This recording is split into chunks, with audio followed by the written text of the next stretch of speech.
Gracias por seguir con nosotros. Estamos en su programa Seguir en Contexto. Bueno, pues con este tema de la economía como compleja, como que no se le acaba de ver por dónde. Entonces, digamos, resumiendo y así como tratando de ir amarrando cosas. Por un lado tenemos una capacidad de pago, capacidad de recaudación fiscal bastante limitada, estructuralmente limitada, de modo que cuando hay que pagar más, pues no nos alcanza, y por eso es que si bien el nivel en términos absolutos a lo mejor no es tan alto de endeudamiento, desde el punto de vista de capacidad de pago, pues raspa. Y por el otro lado, bueno, tenemos ya ahí sí una actitud de las autoridades que van en coordinación, medio haciendo cosas distintas de lo que habían venido haciendo. El Banco de México, por ejemplo, pues que anteriormente había estado anticipando cuándo iba a intervenir el mercado cambiario, qué tipo, que iba a tener que seguir a la Fed en general. Como dices tú, de pronto pues se anticipa, ya dice que va a intervenir cuando le dé la gana en el mercado cambiario. Se mete a recortar el gasto, casi todo en Pemex, 100,000 de los 130,000 que mencionas. ¿Qué te está diciendo, qué les está diciendo eso, Alejandro? Lo que pasa es que en realidad mi lectura de las medidas son más en términos de lo que pasaba en el mercado cambiario. O sea, si tú ves, tú tienes tres medidas que tomaron, básicamente. Por la parte monetaria fue el aumento de 50 puntos base en la tasa de interés. En la parte fiscal fue el 0.7% de recorte, como proporción del recorte en el gasto, y en la parte cambiaria fue la suspensión de las subastas. No hay presiones todavía relevantes de demanda, que es una posible explicación. De hecho, incluso a lo mejor todavía tenemos brecha negativa, es decir, nuestro producto está por debajo de lo que potencialmente podríamos tener. No hay presiones inflacionarias relevantes actuales. Sí hay cambios donde podemos ver que pueden afectarse las expectativas inflacionarias futuras.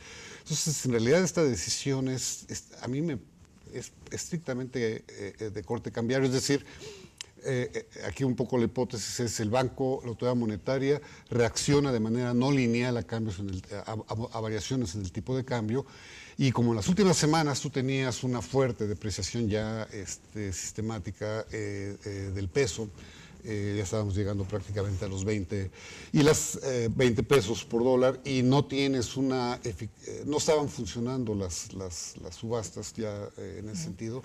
Entonces te vas a lo que te dice el texto, básicamente, ¿no? Aumentas tasa de interés porque fue un aumento incluso fuerte, en el sentido de que tradicionalmente tratas de moverte de manera gradual con 25 puntos base, y lo que tienes aquí es tratar con esto de mitigar estas presiones en el mercado cambiario, y por lo mismo darte este margen de acciones discrecionales en el mercado cambiario, ¿sí?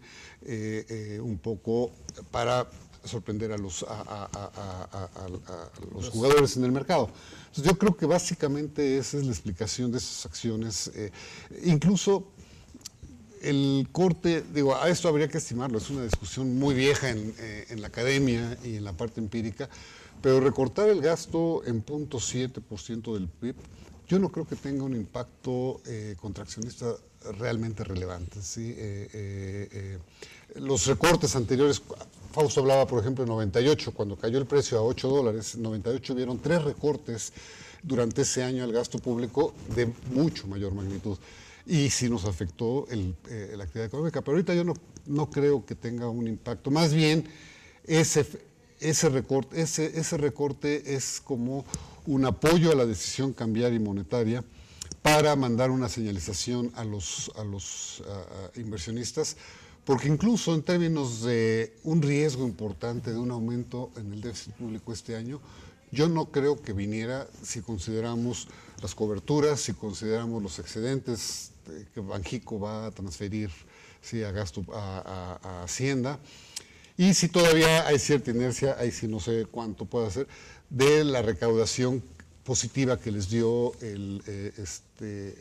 los cambios que se hicieron en el 2014, que básicamente explicaba una importante recaudación, e incluso el IEPS en gasolinas, no sé ahorita cuánto representa. Entonces, yo no veía un riesgo fiscal en 2016 tan importante como será en el 2017. Entonces, más bien es una alineación de expectativas hacia los inversionistas para fortalecer el tema cambiario y el tema monetario.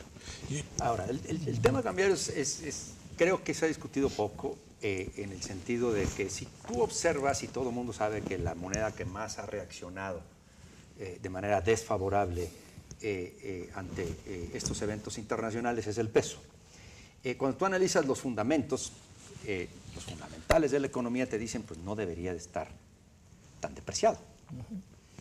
El punto aquí es, a ver, si los fundamentales me dicen que no debería de estar tan depreciado y hay una diferencia entre lo que me dicen los fundamentales y lo que estamos observando, pues ahí lo estamos manejando con expectativas.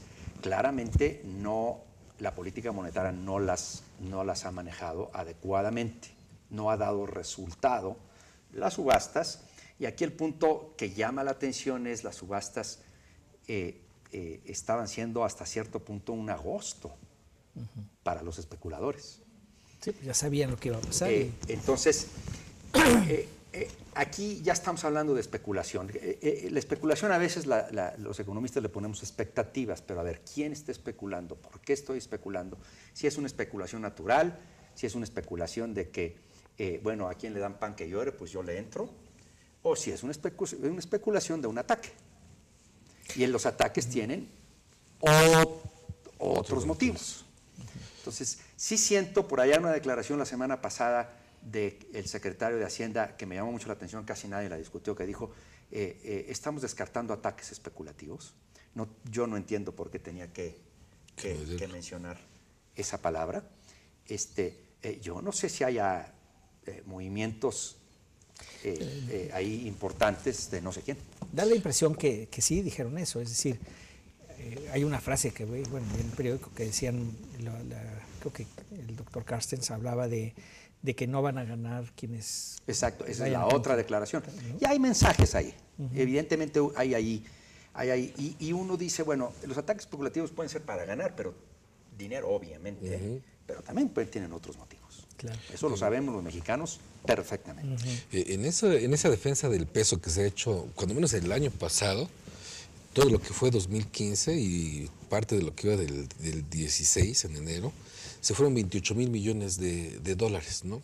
Un monto fuerte, ¿no? Digo, en su tiempo era un monto similar a lo que tenía las reservas del Banco de México antes de la crisis del tequila. Entonces, a mí me da la impresión que sí, efectivamente, es un manejo de la política monetaria en el cual se han dado cuenta que cierto tipo de subastas o cierto tipo de acciones no están terminando con ninguna efectividad en la apreciación del peso. Tampoco están generando una menor volatilidad, obviamente, pero sí existen algunas subastas, de hecho, algún tipo de intervención que es una intervención directa, extraordinaria, que es la que está por ahí vigente porque se reserva el derecho, básicamente, el Banco Central de intervenir con este tipo de acciones cuando ellos lo consideren, porque esas parece ser que sí tienen cierto impacto. Y sí hay un efecto señal, ¿no? O sea, efectivamente, 0.7% del Producto Interno como recorte del gasto, pues no es una cantidad importante, ¿no? Sin embargo, sí manda una señal, ¿no? Hay una señal de estamos pendientes, ahí está esta posibilidad contractiva, ¿no? Pero por el otro lado, este incremento de las tasas sí creo que puede tener un impacto recesivo, ¿no? No sabemos, obviamente no lo he medido, ¿no? Pero me da la impresión que puede terminar la combinación de la señal con un incremento cuantitativo de las tasas, ¿no? En términos reales, en una contracción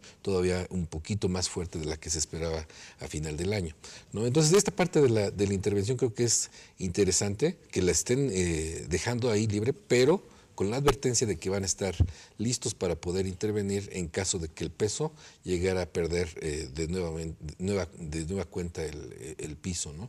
Yo creo que va a estar más bien alrededor de 18, 19 pesos por dólar, ¿no? Ya no creo que llegue a pasar más, sin embargo, pues nadie no, yo pensaba que no iba a pasar de 16.50. No, pues hay que reconocer, muchos de los que aquí estamos pensábamos que no pasaba de 16.50 y 6.80. Sí, no.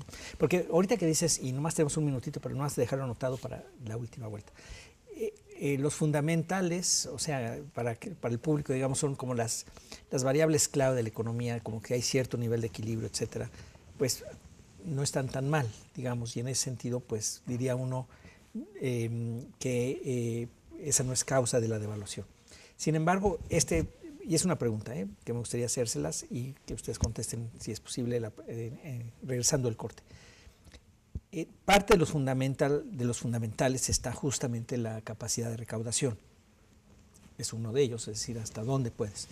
La caída del precio del petróleo, si bien se ha paliado fiscalmente por las coberturas y por el precio de la gasolina que se ha mantenido, ¿no? Con los JEPs, que en lugar de ser un subsidio se volvió un impuesto, etcétera, palió un poco eso. Pero el hecho es que pues el precio del petróleo está así de bajo, va a ser un rato, las reservas y la explotación está bajando, como que eso sí es una cosa real, digamos. Hasta dónde no forma o sí forma parte de esas variables clave que le darían como equilibrio a la economía, o más bien están mostrando cierto desequilibrio y que por ahí pudiera haber un poco de estas expectativas, ya deja tus ataques especulativos, simplemente expectativas de que esto no, digo, le falta todavía para acabar de estabilizarse. Ahí lo dejo. Nos vamos a un corte, regresamos, estamos con ustedes.